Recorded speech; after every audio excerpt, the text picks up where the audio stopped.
Welcome to the EOB Podcast, where we talk about the weekend box office and the new openings this week. I'm Ben No, and joining me is Sen Duong. So, Sen, happy not Thanksgiving, but happy December. Yeah, Okay, or I guess the new holiday tradition is gonna be I guess Happy Star Wars Day, or there's a new yeah, Star pretty Wars much. movie gonna be opening every pretty Every much around Christmas. around Christmas time, right? Yeah, So it's gonna be sort of the new family tradition, I guess. yeah. We're no longer celebrating Christmas. We're celebrating Star Wars. Yeah, that's old. Christmas is old. Star Wars Yeah, is the new Christmas. thing. Oh, yeah.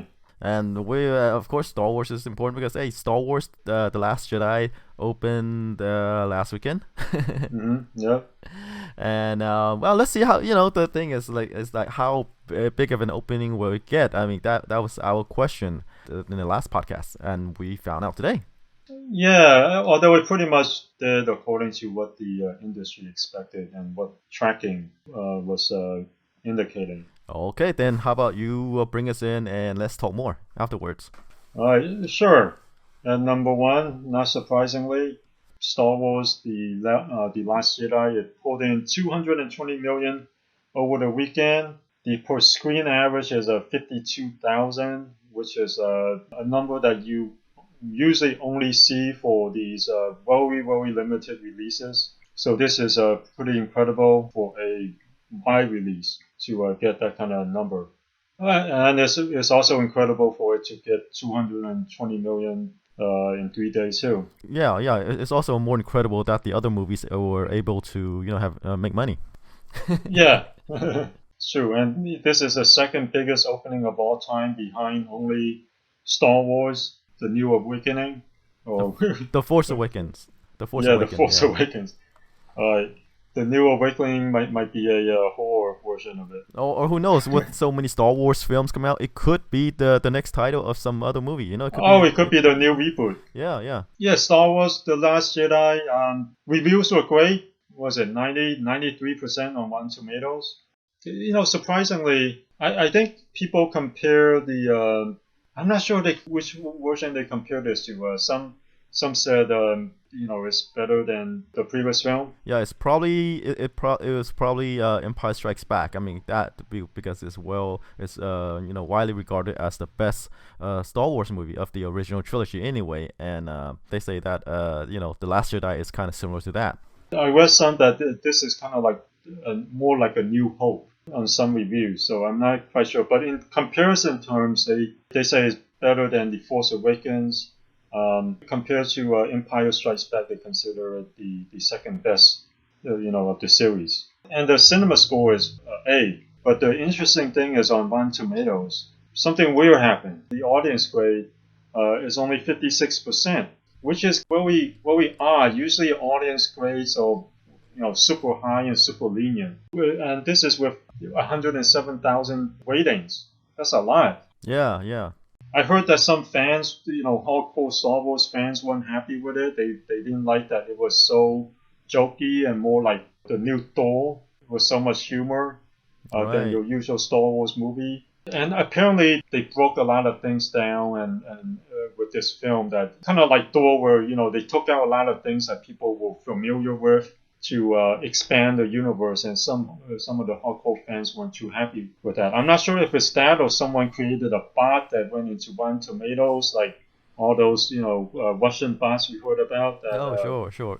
Influencing elections, yeah. and So I'm such. not sure what it is. Right. I think Congress, I think Robert Mueller might have to get in here and figure everything Wait, out. you think Vladimir Putin has something against Star Wars?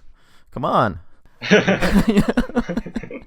Maybe he didn't get invited to the premiere. Maybe, I don't know. I'm sure he's able to get a copy if he wants to.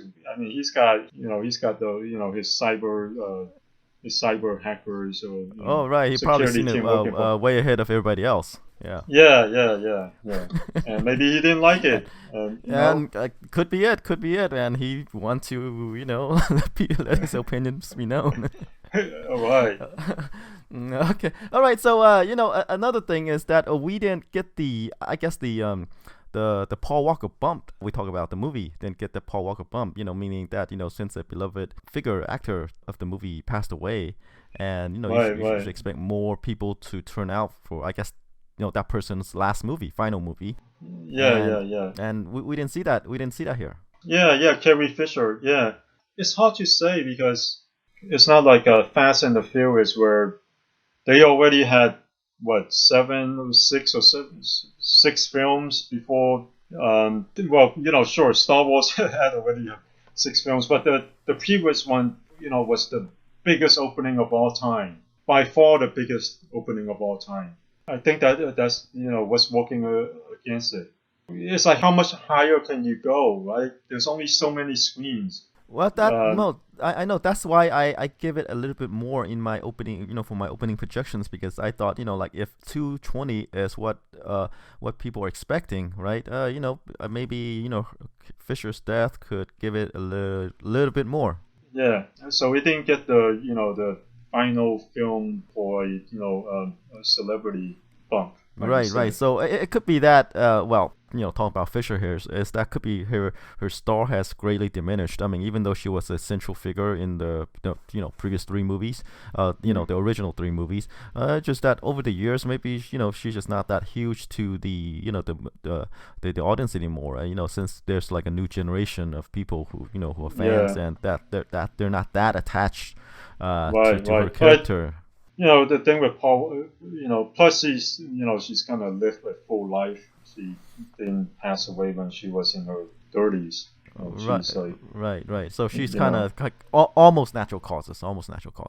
Yeah, almost natural causes. Yeah, you're right. Plus, in her defense, Paul Walker wasn't, outside of the Fast and Furious film, wasn't, drawing, like, it wasn't a huge draw. No, other than those films. Yeah, his movies outside of the Fast and Furious franchise just, I wouldn't say bomb, but just didn't perform at the level where he's kind of like at the level of a A-lister, right. So I mean, they do okay. I don't think any of them cracked like 100 million or even near the 50 million range, except for that sledding movie, that sled dog movie. Okay. All right, I forgot about that one already. So I'm sure a lot of that's one of his biggest hits. Okay, all right. Outside of the Fast and Furious films. Okay. And yeah, so Star Wars, Last Jedi, second biggest opening ever. Because it's a mainline storyline, mainline film. Worldwide opening is 451 million. Although I think the asterisk to this is there's no China involved, which is probably why it didn't end up being. It's still one of the top worldwide openings of all time. I think within the top 10, and if you take China off, it's like top 5. Top. Yeah, okay, maybe Putin shared his copy with China, and they already seen it. You know what? True. Yeah. Well, it hasn't opened in China yet. Yeah. I know, but that's right. A joke. Yeah, when it opened in China, it'll be huge as well. Yeah, I mean, the previous one, The Force Awakens, did pull in over 100 million in China, and I'm sure this will probably do about the same, but not a little bit better. Because again, it takes China a time to catch up to the U.S. or the rest of the world. Right. I mean, but with everything so connected right now, I mean, things spread faster. That's why we see, I'll hammer this point home again. Pixar movies gaining ground fast. I don't know. It only gained ground with Coco. Okay. All right. Oh yeah. So it seems like Disney's decision to purchase Lucasfilms for Star Wars really paid off. Yeah. Even Rogue One, I mean, it's now easily the top property. Even higher than Marvel, higher than the live action adaptation of Disney's animated classics. Yeah. This is their top tier property. Right. And if they handle it Star Wars like they did with the Marvel stuff, this could continue on and on and on. Yeah, and the thing was, this is even Rogue One, a spin-off pulled in 532 million domestically. So even a spin-off, is doing gangbusters. There's a lot of room to grow here. Yeah. I mean, they have all these characters a big universe, literally and Yeah. figuratively, right? So like with the Marvel movies, hey, they could keep this going. They could battling the the dark side forever. Like we said all along, George Lucas held this Star Wars back, even though he created it, he held it back. Yeah. I guess it's great for everyone, great for fans. It worked out for everyone. Right. Although we can't blame George Lucas, like No, not at sometimes. all. Not at all. Like I say, it's his thing, right? He created it. Yeah. It's grown bigger than him, and he wisely let it go. He wisely let it go. Yeah, sometimes you're in a bubble, and it's good to get fresh talent, to pump some freshness into it. Sure. I mean, but if he let someone else did the writing, I mean, this could be him. Could be true. But he was too controlling. The movie fell out of his grip. Well, I'm not sure. I think he's just out of practice because he hasn't directed many films in between the Star Wars movies. He did start his filmmaking doing very experimental indie films, and they were pretty good. Story-wise, filmmaking, craftsmanship-wise, they're all pretty good. I guess the prequels, they kind of just show his wuss. No, I mean, given that he was so out practice, he did well, Yeah. right? He did well. Yeah. But the thing is, like, he doesn't need to, I guess, direct it. I mean, he could really hire Just somebody produce, else. yeah, right. To Hire people to write yeah. it, right? Someone better than Yeah. him. Right. So he could do that instead, but he did pretty much everything. I'm not privy to what he did, but he pretty much hands-on involved. So Right. okay. So Star Wars, Last Jedi. Guess you were put on. You put on. You say you agree with what the industry is saying with a 220 opening. For me, I thought because of Carrie Fisher's We'll get a death, Carrie Fisher it could bomb. be higher. I said 235, but hey, you were right on. But I'm not sure how much these openings can get though. It's like these movies are making like 50 million per day. I mean, sure, it did 100 million on Friday, but that was because they opened it Thursday evening and lumped it towards Friday. Unless we get more screens, more theaters open up, I don't know how much bigger this can get. Well, Yeah. we'll see when the next Avatar comes out. Right. There's actually a physical limit because of the capacity of theaters. Yeah. Unless they start opening it on Wednesday and call it a Friday opening. Yeah. Because really there is a physical limit because there's only so many seats. Yeah, they're only able to break records now by lumping in Thursday figure. Right. Into Friday. Right. Unless people pay for standing room only tickets, then you couldn't get any more. Right. Even if they want to sell more, they can't. Yeah, I'm looking at theaters and. Most of them were sold out before, even by the beginning of the week. Which is expected for a movie this huge, right? For something so anticipated. 220 million. It's not every movie you get to see. I mean, it's only recently we get to see movies opening in the over 200 million range. Yeah. I mean, you can only count on one hand, right? It's like Fast and Furious, Force Awakens, what else? Last Jedi. The Avengers. The Avengers, right? Yeah. Not much more. Right.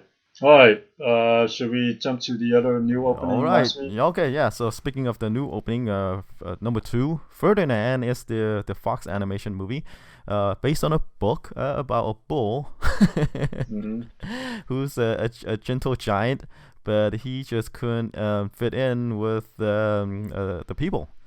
And I guess he's, bullfighting is involved somehow. The movie only pulled in 13.3 million over the weekend. Yeah.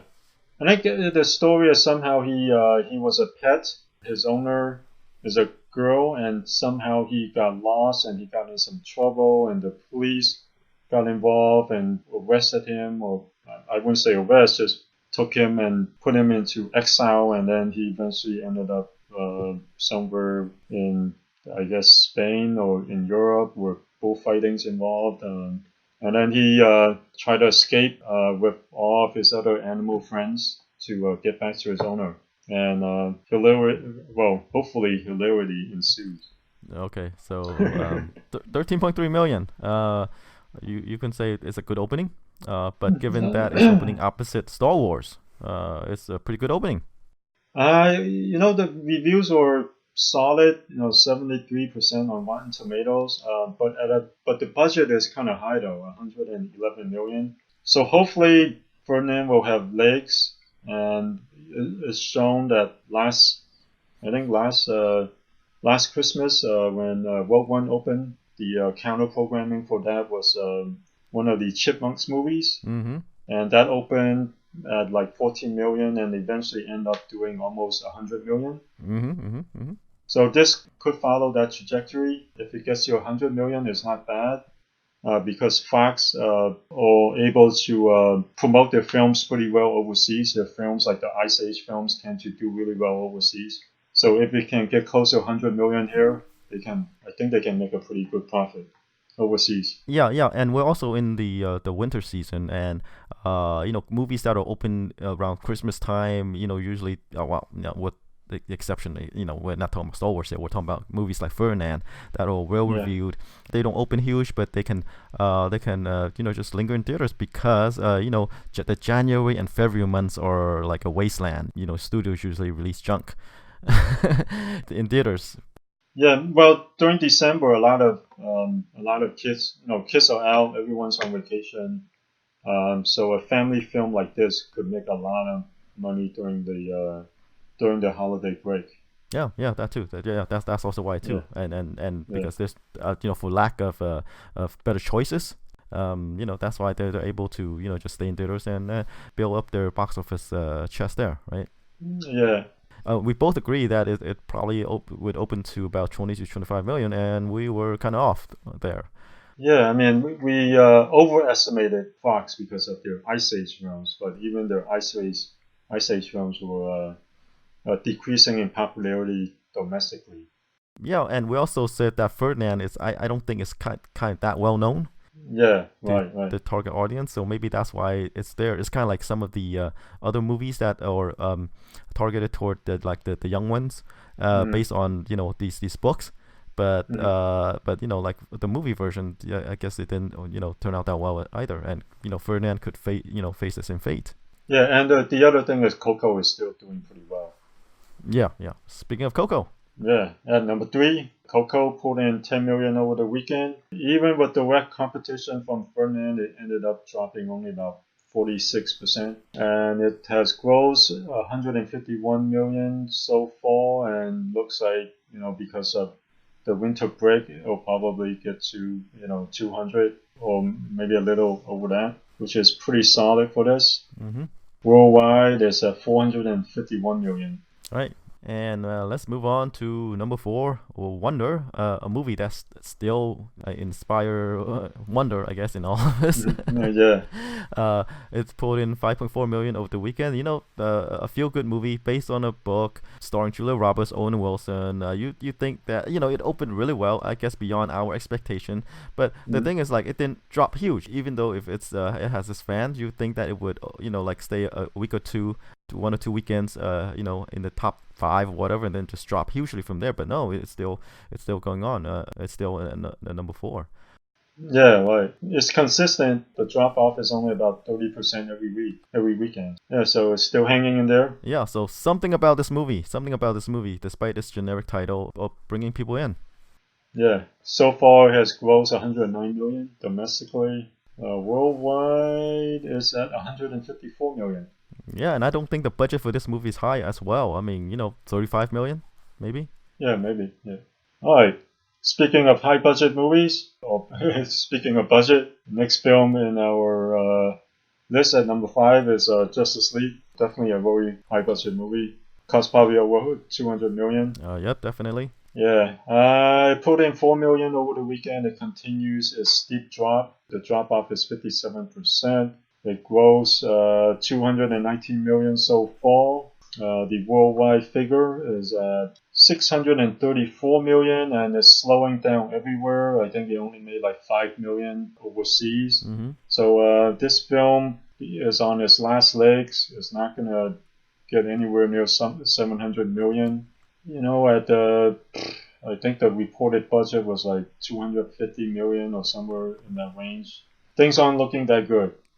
Yeah, like we said in the last podcast, Justice League is going to be the lowest grossing movie domestically, even behind Man of Steel.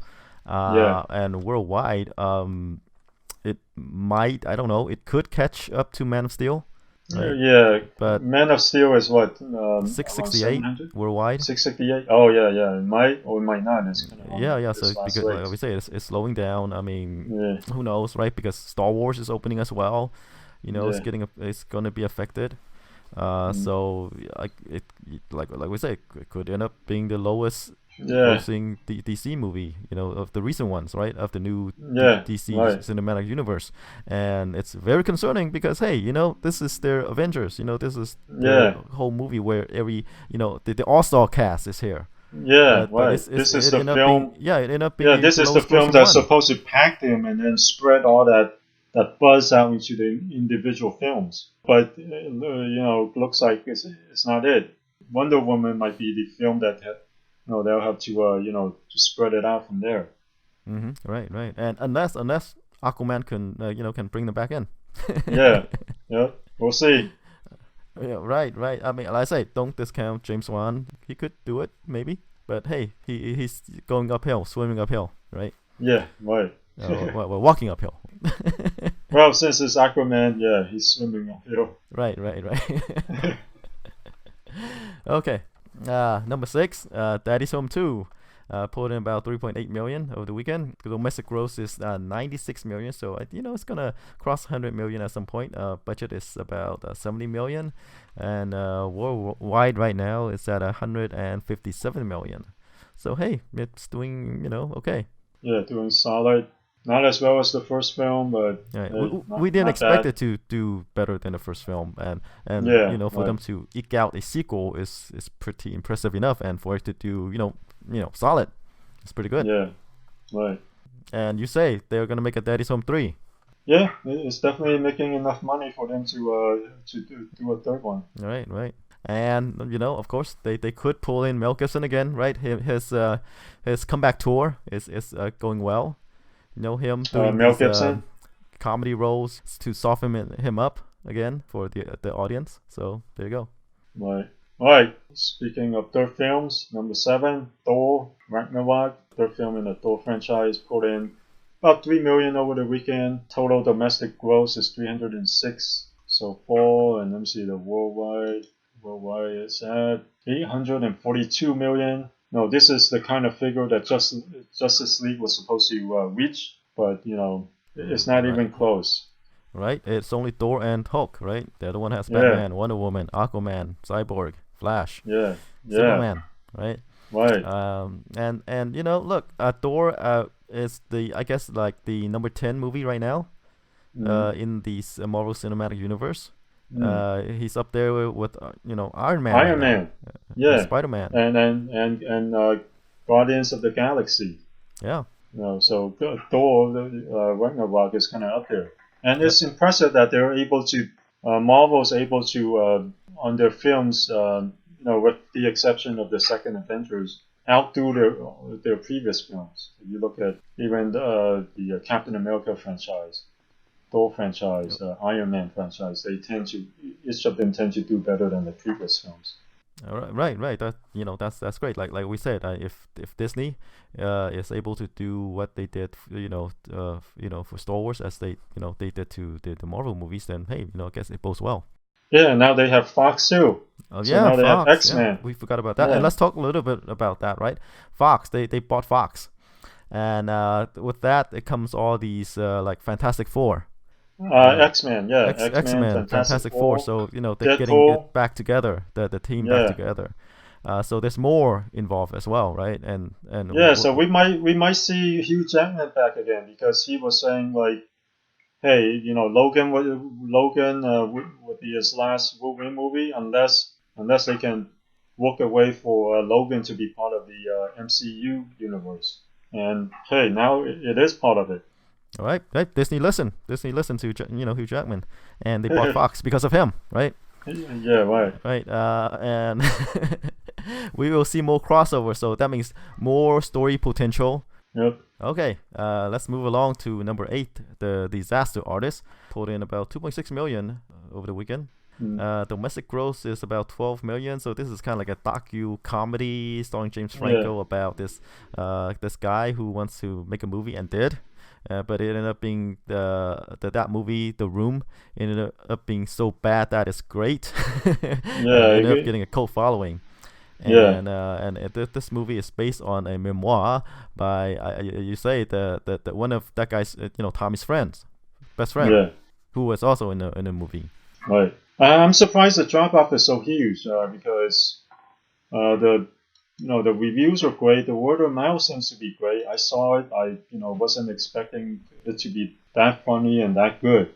I was pretty surprised by it. And even the audience reviews on Rotten Tomatoes were pretty good. So I thought word of mouth would give it more staying power. Well, I think this is one of these movies that are like destined to become a cult classic, is where they get audience over time, because like if you see it on the surface, it's not that interesting of a movie. Like, who is this guy? Why would I want to watch a movie about some guy who wants to make a movie, right? Yeah. So right. It's one of these insider movie type movies. Yes.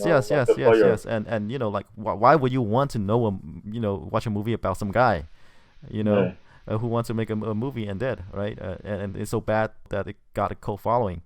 Right. When there's Star Wars, The Last Jedi in theaters, so that's why I expect the movie to kind of like have a big opening because of word of mouth, but then it'll drop from there because like it exhausted its potential audience right there. Yeah, I'm especially considering that they're on. I guess that Daddy's Home 2 is a broad comedy. Mm-hmm. That word of mouth was spread a little quicker. But. Yeah. And as you said, this is an insider movie, and we've seen that insider movies don't usually do that well. They usually don't pack them in. Well, the disaster artist stars James Franco, and he got a lot of his friends to pull in cameos like Judd Apatow, Seth Rogen. It's almost like an ensemble with the typical Seth Rogen, Judd Apatow group. Yeah, and speaking of ensembles, let's move on to our next film at number 9, Murder on the Orient Express. Put in 2.5 million over the weekend. It's at 97 million domestically so far. Let me see what the worldwide figure is at. Almost 300 million. Budget's only 55, so it's doing pretty good. It did way better than what anyone had expected. 300 million worldwide is more like a event movie. Right, and we weren't expecting much because the people involved. Mainly Johnny Depp. His star riders have diminished by a huge amount over the last couple of years because a lot of it, probably because of his personal issues. Yeah, it could be personal issues, and also a combination of personal issues and overexposure, right? Because he was in all these Pirates of the Caribbean movies. He was in also and other movies in between, right? And also this one. Yeah. Tim Burns is a frequent collaborator, right? So he's in a lot of stuff. Well, maybe like you said, people are just tired of the same shtick. Right. So, but this this is a little different for him, though. Sure, because this is kind of an ensemble, and if you're really into sort of star watching and acting, hey, this movie is actually pretty good because it has Kenneth Branagh, Johnny Depp, Michelle Pfeiffer, Daisy Ridley, who is also in Star Wars, right? Judi Dench. And also it sticks out because it's the only mystery out there in theaters. Mm-hmm, right. It's a mystery film, and it's not something that we see often from Hollywood. Yes, and it's also based on a book, and there was also a movie that was made, that was adapted from the book, and you could say it is either a new adaptation or a remake. However you want to characterize. So I would say it's a remake. People familiar with it. People familiar with this title. Yeah. All right, topping the top 10 ending the top 10 is Lady Bird, put in 2 million. After 7 weeks of release, it has already grossed 26 million, which for an indie film is pretty awesome. It has definitely scratched the surface of being mainstream. Yeah, you could say it's a pretty blockbuster, for 25 million. For the indie crowd, yeah. And it's still going, and it'll probably linger in theaters during the holiday season. It will definitely pull in probably pulling over 30 million. Yeah. Okay. That rounds out the top 10. So how about we move on to the new releases? That's going to challenge Star Wars. Or not? We have two movies, The Great Showman and Jumanji. Speaking of Hugh Jackman, right? The Great Showman, he's in it. Yeah. There were a bunch opening a couple of days later too, right? Like Downsizing, Father Figures, Pitch Perfect Oh yeah, 3. that one is those two are released on a Wednesday. Right. So we have a lot of movies to cover. Yeah. Okay, so we have more than two. They're Right. dumping all these movies because of Christmas is on a Monday. Right. And then we have Downsizing, Yeah. Father Figures. Oh, Pitch Perfect 3 is also opening. Yeah. And then, a couple of days after that, there was like All the Money in the World, Marley's Game. Well, mainly All the Money in the World. Holy crap. Yeah. Okay. So there are going to be a lot of movies being released between this Wednesday and Christmas. 6 live releases. Holy. Okay. So, which one you want to start out with first?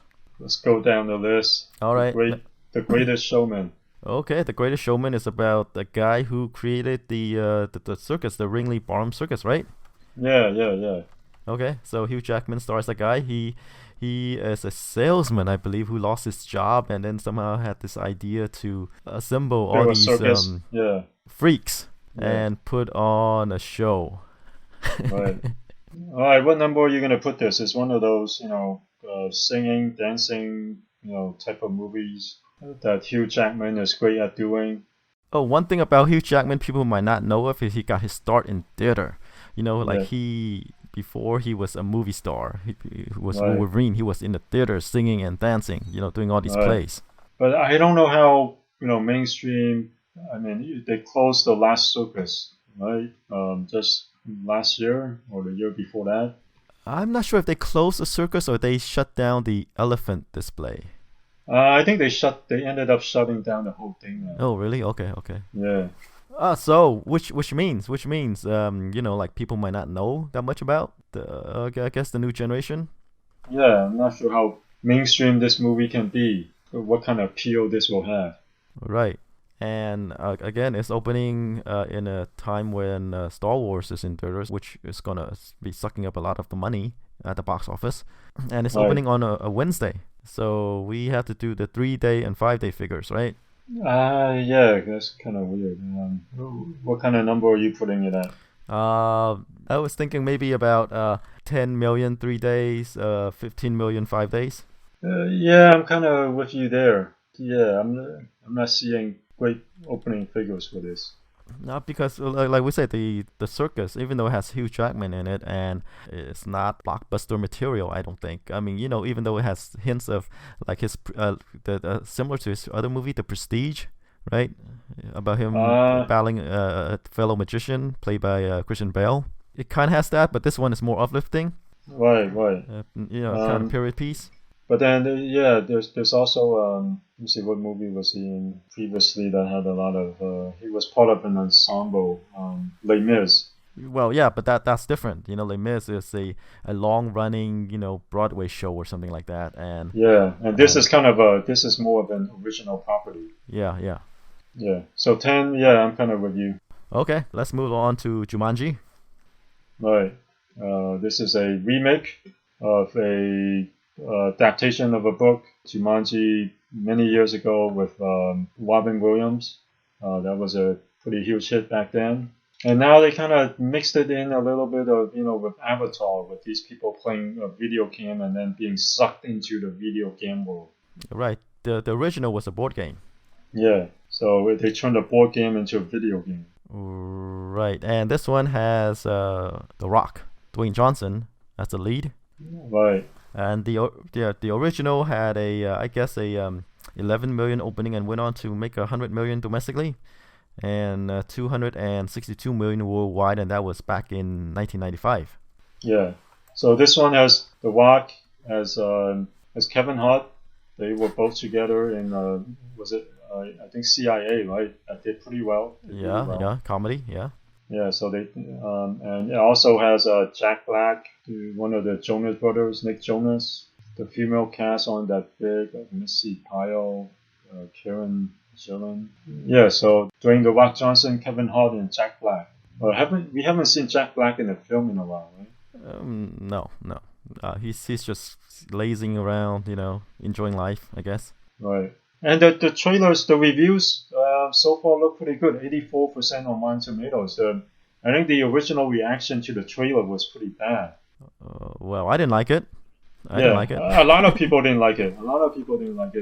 I thought it was fine, but apparently, the trailer work pushed people's expectations so low that when the final movie turned out to be half decent. 84% on Rotten Tomatoes. That's pretty good. Is that a new strategy in Hollywood? It's just to lower people's expectation with the trailer, and then but I think people's expectations for this reboot weren't high in the beginning, and they kind of confirmed it with the trailer. But you know what? The actual movie turned out pretty well. So this could pull in 35 3-day. I can totally see it. And wait, how much? 35 million 3 days. 35 million 3 days. Okay. And 5-day could be 45 million. 45 million 5 days. 45 to 50. Yeah. I think I'm gonna go lower because again, there are a lot of movies, and I guess if there is a second movie that's gonna do well, it's probably gonna be Jumanji. Right. And the number 2 movie in theaters, I would say. Mm-hmm. Right. Mm-hmm. Okay. Let's let me go a bit lower, even though this one has The Rock, and he's probably the closest thing to a sure thing at the box office right now, right? Mm-hmm. But I'm gonna go lower. Maybe like 15 million 3 days, 25 million 5 days. Whoa, you're gonna go that low? I'm gonna go a bit low because I guess I think you're way off there. Even though we have a lot of movies, this weekend we don't have that many movies. Sure. Because Downsizing and Father Figure and Pitch Perfect 3 aren't out until Monday. Right, but I wouldn't expect. I don't expect big things from those movies either. But Pitch Perfect 3 will be huge. Well, yeah, no, Pitch Perfect 3 is different. But I mean, I wouldn't expect big things from like Downsizing or Father Figures. Right. Father Figures, the trailer has been pretty good. People have been pretty. Right. Okay. Yeah, the trailer pushed it. Well, but yeah, we'll get to it. Okay, we'll get to it. Okay, but I think you're pretty off on Jumanji. Okay, because I'm gonna temper my expectations because like a lot of movies. All right. Speaking of Downsizing, what do you think? I like the premise. The premise is interesting, but the reviews said that it's one of those interesting premise, but there's nothing more beyond that. It is more interesting than his Matt Damon's previous movies, which is Suburbicon. Right. But you get a feeling that Downsizing is something. Speaking of Robin Williams, right? I mean, this is a movie that he would star in when he was at his prime. I don't know, Robin Williams. His biggest films. Yeah. It's kind of quirky movie. This movie is directed by Alexander Payne. He did the Descendants, Sideways, About Schmidt, so really well regarded movies, Oscar winning even, right?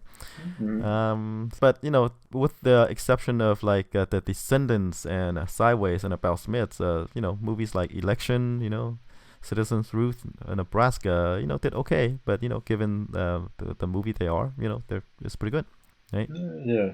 Downsizing, Matt Damon stars as a guy who along with his wife, right? Chose to shrink down to live in these tiny houses, tiny communities. Maybe because the world's running out of room. No. Well, No? yeah, no. Well, kind of, but it's not what you expect. They're not downsizing a company. They're actually shrinking people. Right. That's what I mean. Shrinking themselves down. Yeah, so it's more related to like downsizing a business in terms of saving money. The world's getting too expensive. So I guess someone created some machine that they can shrink people. So you shrink to the size of 5-6 inches or whatever, and you live in this tiny environment. Yeah, so basically you shrink everyone down, then everything becomes cheaper. You can buy you can, instead of paying 300,000 or half a million for a house, you can live in a toy house for a couple, $10 or whatever. A bottle of water that you buy can last you for, weeks, if not months. So that's the premise of the movie. So then some people are choosing to go that route and to shrink themselves. So Matt Damon and his wife chose to go that route. Except, according to the trailer, his wife had last second doubts about it and didn't go along with it. Mm. So, this is irreversible. So Right. now Matt Damon is shrunk, his wife isn't, and now he's gotta make things work. Okay. So hilarity ensues, I guess. I am curious just based on the premise, but the reviews right now 61% on the tomato meter, not bad, and I think it's pretty kind of what critics are saying. It's like interesting premise. They didn't quite hit it out of the park. Yeah, so this is one of these movies that are, for more adults, mature audiences. In indie movie really. Even though it stars a lot of big names, Alec Baldwin, Matt Damon, Neil Patrick Harris, Reese Witherspoon, Kristen Wiig, right, and others. Jason Sudeikis. But Alexander Payne, his name alone could bring people in who are, in tune with his movies. So what do you think? It's only opening in 2,500 theaters, I think, and it's opening on a Monday, right? So this is kind of weird for us. How do we go about it? Is it opening on a Wednesday? It's opening on the 22nd, so it's a Friday. Oh, Friday. Okay. Yeah, yeah. Never mind. Yeah. The Christmas Yeah. is on a Monday. Okay. Right. All right. I'm thinking 8 to 10 million. 8 to 10. I'm gonna go lower. I'm probably 3 to 5. 3 to 5. All right. And mainly because like I say, crowded theaters, a premise that I guess people might see it and say, yeah, it's interesting, but I'll wait for the video type of movie. Like if I have this much trouble explaining it to people, Exactly. Like you have to go through all that. but that's how I am for every film, though. No. No, it's just that once you say, "Oh yeah, that's great, that's great," but then when you say, "Okay, now why would I want to watch this?" Because I already kind of follow that story, to its conclusion. It's like, unless they have a surprise for us. All right. Okay. Should we move on then? Yeah, father figures. Yeah. The trailer's been. The trailer's pretty good. I mean, for every theater I attended, the people reacted really well to it. They laughed well. It stars Owen Wilson, Ed Helms. They play brothers. I guess their mom, I don't know, sleeps around, and they're trying to find out who their real father is. Ha ha ha ha. Okay, that's funny. Yeah. I don't know. I think that can do like 15 million. 15 million. Okay. Yeah. You say, have you added up all these box office figures I don't want to add. There's too many. to Yeah, make I them don't want fit? to add them up. Yeah, Oh, all because if right, you all add right, them all right. all up, well, actually for me isn't too bad because, Jumanji is the only big one. I'm not, super high on Greatest Mhm. Showman. Not super high on Downsizing. You know what? Pitch Perfect 3 is gonna be huge. So, Yeah. oh yeah. I'm gonna be off there. There's gotta be some casualties. I mean, it's Yeah. like Pitch Perfect 3 is there. I mean, a comedy, right? Father Figure is a comedy. Downsizing we kind of ignore because it's kind of tiny, and there's Jumanji, which is an action comedy. Yeah. Okay, so I'm gonna go lower again. Maybe 8 million. All right. I'm too lazy to readjust my figures because Pitch Perfect 3 is gonna be huge. Maybe. Yeah, maybe. All right. All right, Pitch Perfect 3, the third movie in the Pitch Perfect series, obviously. Yeah. They are going to entertain the troops overseas, but they are entertaining the troops with a competition, singing competition. Right. Which So here's the deal. Okay. Pitch Perfect, the first one was released in 2012. It only opened to what, 5 million, according to Box Office Mojo, and I eventually ended up to gross 65 million. Was a sleeper hit. So the second film came along and opened to 69 million, more than what the first film did in this entire one. And the second film eventually ended up doing 184 million domestically. So we're at Pitch Perfect 3. How big is this going to get? Will it be as big as the second film? No, 69 million. What will the drop off be? Well, I don't expect it to open to 69 million. Mm-hmm. Yeah, so what are you thinking? I might have to adjust my calculation, saying that me saying Jumanji might be the number 2 movie over the weekend. I could be wrong. Yeah, It could me be too. Pitch I'm gonna Perfect have 3. to adjust it too. Yeah, it looks like Pitch Perfect. It's gotta be Pitch Perfect 3. So I'm gonna go with maybe 55. 55. 55 million. Sure, I'll go around with you too. I'll go 50. You 50. But again, this is the third movie in the series. They're struggling, I guess, to come up with a storyline for this one. How do they bring them back? They're no longer in school, no longer in school competitions, right? So Yeah. they're out in the professional world. They're with jobs. They got, I don't know, a couple got fired or something like, I don't know. Somehow there's another competition. They go overseas to entertain the troops, and there you go. They found a way to sing again. Yeah. And the second one did do 69 million. So. Yes, and it became increasingly, it's kind of like they crossed a line, like Rocky. They came from, Rocky 2. They crossed into Rocky 3 or Rocky 4. Things becoming more and more absurd. Yeah, well, it became more absurd, I think, by Rocky 4. Yeah. Then he Mr. became a T was superhero, still okay. Yeah. Right, So that's what I feel about Pitch Perfect 3. Is like they're running out. They're running out of ideas. They yes, gotta and they have turn to, everyone into superheroes. Right. They have to become crazy, doing all these wild things to come up with this story. So that's what I feel. All right. Is there any more? There's a Monday movie. Okay. All the money in the world. Mark Wahlberg, Ridley Scott. Yeah, Ridley Scott had to digitally erase Kevin Spacey because of all the sexual harassment. No, they had to refilm his role, right? Yeah. Actually, that's true. Yeah, they refilmed. Reshoot his role. Yeah, they reshot his role with what's his name? Some guy. Christopher Plummer. Christopher Plummer. Okay.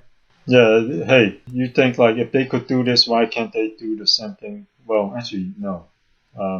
Luckily, they didn't have to erase any facial hair. They just replaced the whole guy. Right. So a movie about a kidnapping. Yeah. And it's kind of like Payback, right? Almost, but kidnapping of a 16-year-old and his mom's attempt to pay the ransom. Well, the thing is, the father is based on a real life story. The father is, Getty, one of the richest men in the world. I guess the grandfather, you would say. The grandfather, super rich billionaire, didn't want to pay the ransom. So then the daughter decided to use his ex-CIA person who does behind the scenes to help Getty, fix things. I don't know what happened. I'm not familiar with the story. I heard about it vaguely. Hopefully there's a happy ending. I didn't know either, so I'm not familiar. Mark Wahlberg, his last couple of films have underperformed. And I'm not sure about this one only too. his movies that are based on, I guess, true events. And this is another one of them. Yeah, this is one. Yeah, this is another one of them. So it might be another one of those does. We don't know. But this did get a lot of media attention. At least now people know about it because of the whole Kevin Spacey thing. Yeah. Wait, how are we gonna do the projections for All the Money in the World since it's opening on a Monday? Yeah, exactly. We're gonna have to do just a single day. We might have to do like a whole week.